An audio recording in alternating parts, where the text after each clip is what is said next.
Aba, Utoy, ano kang ginagawa mong iyan? Nagniniyog ka ng lokad. Yan kaya alam na may niyugan.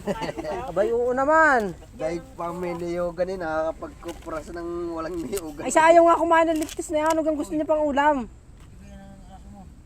Ayaw ka kumain. Gustong ulam eh, lagi. Eh, Arian, gusto kong malaman. Ilang kang yugang ang iyong napuntahan, ha? Ay, alam naman ng punaw. Aba, nagpapaalam ka sa punaw.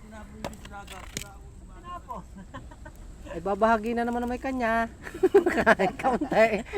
Kahit bunot, pagdalan mo. Yan, bunot. Ay, maawa naman. Ay, salamat ng tuldang iyan. Ilan ang ganabilad mo diyan? Ay, baka ang agbang imawala na. At maging niyuga na. Pagbahay, puro na. Back na.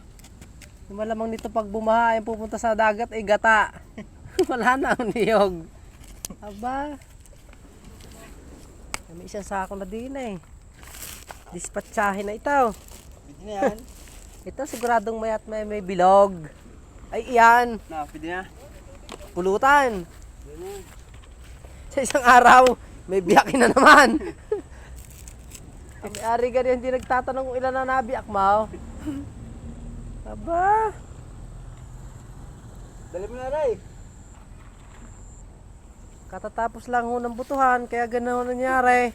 Lahat ho ng kandidatong hindi nagbigay, ay ubos ang niyog. Siguro ari galing sa konsihal. At yung nilulukadong yon, ay sa tatakbo pala ang tanod. Wala pang bantay. Pagpasensya na ng mga konsihal are. Bago nyo na huli pag nakaramin at mag-iipon pa ng pantubos.